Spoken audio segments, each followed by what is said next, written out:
Fireball, going immediately aggressive when he knew it had to come in. Yeah, that was beautiful to watch. I mean, I'm not gonna ask for a reward because that's getting a little bit selfish, but if he had gone in with the pre-log, that could have been even greater. Instead, tower down at 455, that's not gonna matter. Morten struggling, he knows he's going to have to get aggressive. MK at the bridge.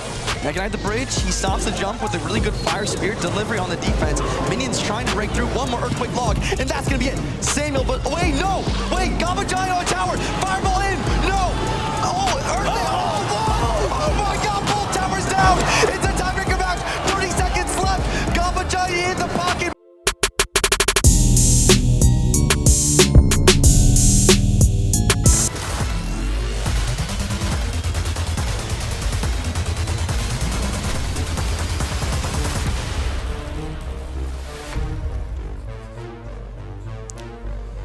So Samuel Bassoto, you know, like we talked about, number 3 at the World Finals last year, but this year, it seems, from what I've heard, that he's practicing a lot more. And he's actually the only person to beat Muhammad Light not once, but twice in monthly finals this year. Yeah, that's a very impressive statistic, and really, let's take a look at it. So Bassoto, when going against the top 16 players, he's 10-5, and yes, that is a phenomenal record, 10-5 against other top 16 players. But if we take a look at once EVOs were introduced into the meta, he is 7-1.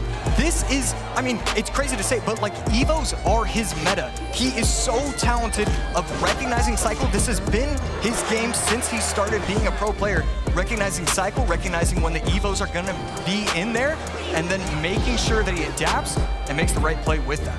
Not only that, but he's great at punishing his opponent's mistakes, utilizing the evolution. That's how he beat Muhammad Light in the last, or one of the second to last monthly finals. And like I said, I think he's gonna be able to do that a lot more today, especially with these Evo archers. And as we head into the game, 1:44 seconds left. Morten is going to be running Sparky. No. Whoa, Mega Knight. We see it again. We saw it earlier today. The Mega Knight. I don't know if he was predicting the Royal Hogs, but either way, that's beautiful. And right there, can Bassoto get the 1-1? He does. Mega Knight on top of the tower. Morten trying to predict with a Rage. Not going to happen, and gives up a little bit of damage. No MK in cycle. We could see him get aggressive. Fireball, that's a huge error. What is happening? We see a Fire Spirit coming at the bridge as well. Does take care of most of the Goblins. Pig's gonna get the damage lead here. Pre-log, not gonna be doing much. Goblins were already out. We don't see a smile. I was looking for that smile from Bassoto. Gets the tower down to 1279. But hey, job's not finished. Still has a long way to go. Bassoto still has not shown his big spell. Morten on the other side. The Mega Knight, the Goblin Giant, the Fireball, it looks like you can't get past it. And so Bassoto recognizes that, hey, I'm going to have to spell cycle the rest of the way. I'm not getting another Royal Hog to the tower. Very similar situation as last game. He got the damage earlier on in the single elixir, and now his plan is to really lock it down, park the bus, if you will, and set up for defense and Earthquake cycle. Right there, not able to protect the first Tesla, but can he protect the second one? Great work right there, and yeah, very clean defense, but it's not done just yet. 2 Evoed archers on the board, getting the towers down low. 11-17, 16-29. You can afford to let the right tower go low because, you know, as long as it stays close, that quick cycle with the Earthquake and the log as well, you're going to be able to finish off the tower if it's close near the end. For sure, and I love how Morten is using his main minor wall breakers playstyle and integrating it into this match with the dual lane pressure. He's doing a great job of, like you said, applying pressure in both lanes, maybe making him think that he can take damage to the right, but then getting damage on both sides, and also cycling so many fireballs. Right there, slight mistake. Fire Spirit not able to protect the Tesla. High Tesla because the Evoed archers were not in cycle. Tower down to 900 HP. 500 HP separating the 2 players. And Bassoto, he could wait to see if he can get the Mega Knight out of cycle, but instead just going to continue that same game. Earthquake, log, cycle, cycle, earthquake, log. It's interesting to see Morten now change the play style, realizing there's only a minute 15 left on the clock and going all in left side. He does have the fireball for these evil archers, but look at that. Samuel Bassoto predicting the fireball, going immediately aggressive when he knew it had to come in. Yeah, that was beautiful to watch. I mean, I'm not gonna ask for a roar because that's getting a little bit selfish, but if he had gone in with the pre-log, that could have been even greater. Instead, tower down at 455. That's not gonna matter. Morten's struggling. He knows he's going to have to get aggressive. MK at the bridge. Again at the bridge, he stops the jump with a really good fire spirit delivery on the defense. Minions trying to break through. One more earthquake log, and that's gonna be it. Samuel, but wait, no! Wait, Gamma Giant on tower! Fireball in! No! Oh, earthquake! Oh my god, both towers down! It's a tiebreaker match! 30 seconds left! Gamma Giant in the pocket. Morten is trying everything to do to keep this pressure on. 2099, 2082 for the King Tower, so he has to worry about both of those. Morten has the advantage now, goes in with the Royal Hogs, and Mega Knight 2 stopping. We see the frustration on Bassoto's face. Oh my word, he's going to have to get another Royal Hogs. I mean, if Morten uses the fireball on offense, that's going to be a problem. Instead, Archer's in the middle. Evil Archers in the pocket. Do they lock on? It doesn't matter. Fireball will take it. Morten with the top. Morten, what a comeback right there. Nobody could have predicted it. Bassoto was controlling the game the entire way. The most hyped up matchup in round number 1 for a great reason. Morten never wavered. He stuck to his...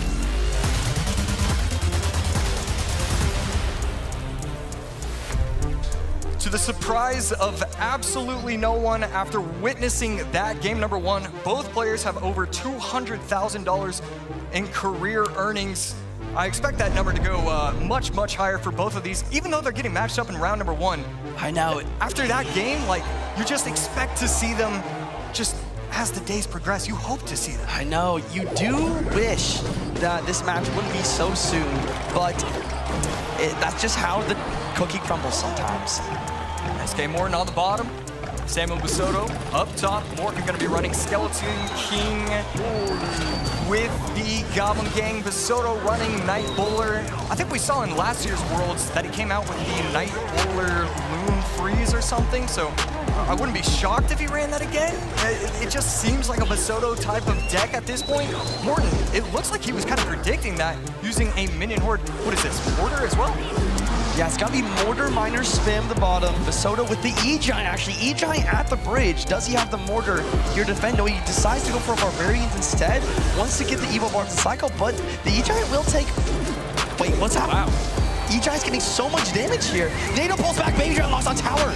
That's a very aggressive push, and you're allowed to do that. Both players have 5 elixir right there, 1,000 HP separating the two players, and he's going to have Knight in hand. Bassoto with a great first push. And look, when he was making that push, he said he did an E-Giant at the bridge. I mean, if it was me commentating, I would have said that was a mistake. He knows better than I do.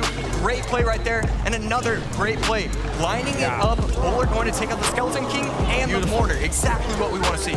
Lovely Bowler interaction there. Bowler actually does go down to the Spew Gobs mostly. Samuel and Morten about even in elixir. But once again, I can't help but point out the mistake at the beginning. The only reason Samuel is up so much damage here is because of Morten deciding not to use the Mortar on defense at the start. That's right. He thought alongside everybody else in this arena that the bars would be enough. Not going to be the case though. Bassoto just going to delay. 5 elixir leads, and these baby dragons, every time a baby dragon gets played, it's such a boring card. It's not getting like all that DPS, but it does so much. Every time it gets placed on the arena, it's always going to get value.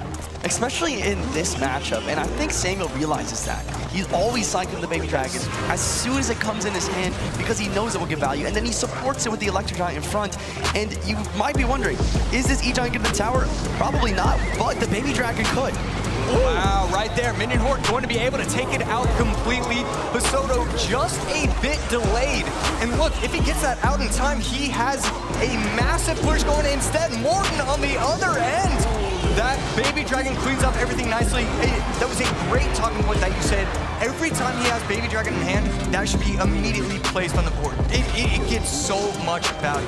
Speaking of cleanup, look at that Bowler taking on all the Evo Barbs. Bowler's so good in the meta. It's great versus Little Prince, great versus the Recruits, and fantastic versus Barbs as well.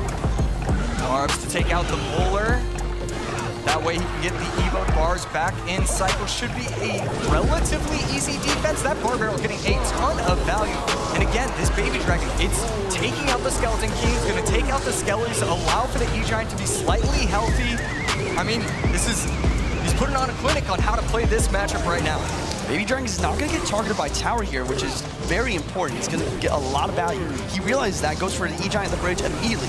Baby Dragon makes quick work of the minion horde, but it does go down. I love how Samuel's continually stacking here, but these minions should clean everything up. Chooses not to use the NATO on top of the two remaining minions, instead going in again with the Baby Dragon. Spirit Goblin's going to create a little bit of havoc, protecting it with the Miner. 1 minute left in overtime. Tower's down to 1600 HP for Morten, 1950 for Bassoto. A slight advantage for Bassoto. I want to see a game 3. I'm hoping that Bassoto takes this. I gotta point out how the lanes are completely switching here. You want to go same lane with E-Giant, and Morten is pressuring the right side. So it's weird to see both players attacking the more healthy tower. Right now, Baby Dragon again cleaning everything up. A beautiful NATO going to get a lot of value. Knight placed in the middle.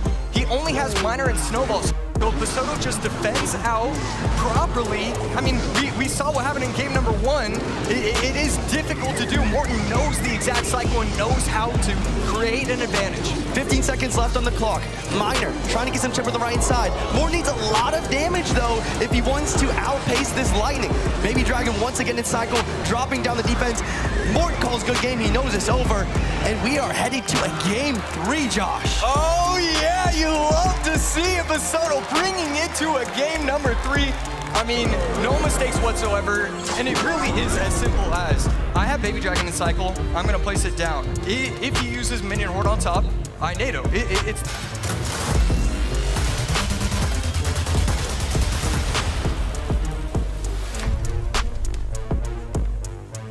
I think what I'm gonna do is, I need a recording device just to remain with that memory of Bassoto against Morten, game number 3, in my ear. That was such a beautiful sound for my ears to hear. Here comes a Miner, picked up by the Knight.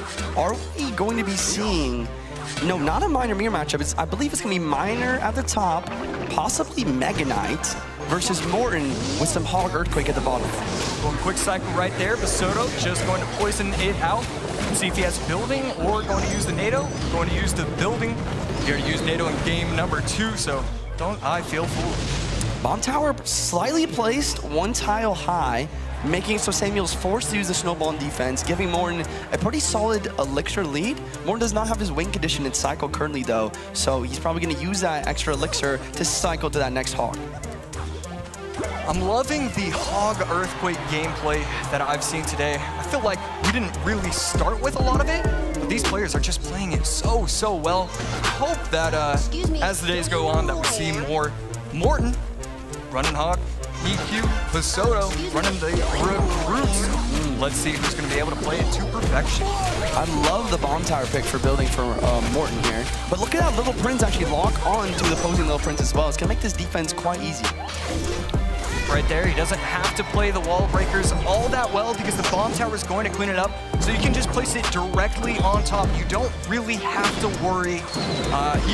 You can't afford to give up any shots to the Guardian. That's a great job of doing a bad play. I love seeing those slight interactions right there. About evened up here. Morten, Skelly's in the back. Samuel's getting pretty close to those evil Recruits back in cycle. Morten should be able to deal them pretty well with the bomb tower along with that Little Prince and that Little Prince ability, though. Evo Recruits in cycle. Evo Knight played on Morten's end. Not a ton of aggression from both players just yet, and that's okay. As double elixir hits, then we're gonna start to see that aggression.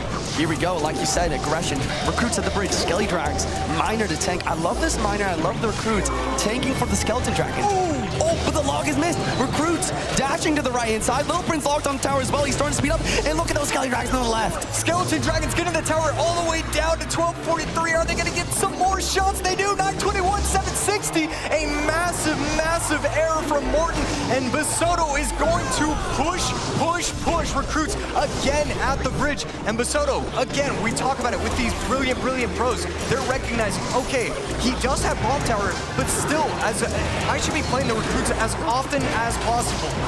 Yeah, and I can't help but give a shout out to Winston, Samuel Bassoto's coach. He was looking at the cheat sheet before. He used the Skeleton Dragons, realizing it's a great counter to Hog Earthquake and getting that massive damage lead. Now he just needs one more really good minor poison push to finish off the match. Yeah, he's gonna go in with the wall breakers, not gonna go in with the recruits. It could be game, no.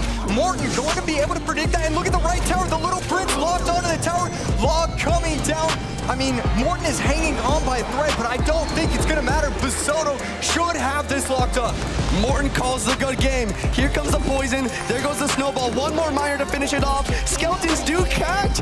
Morten's holding on for dear life, but that is going to be good game. Samuel Bassoto getting revenge from last year and taking a massive dump, sending Morten to the lower brackets. You love to see Bassoto. That justification. Oh man, the man who knocked him out last year. Oh, wow, what a brilliant set.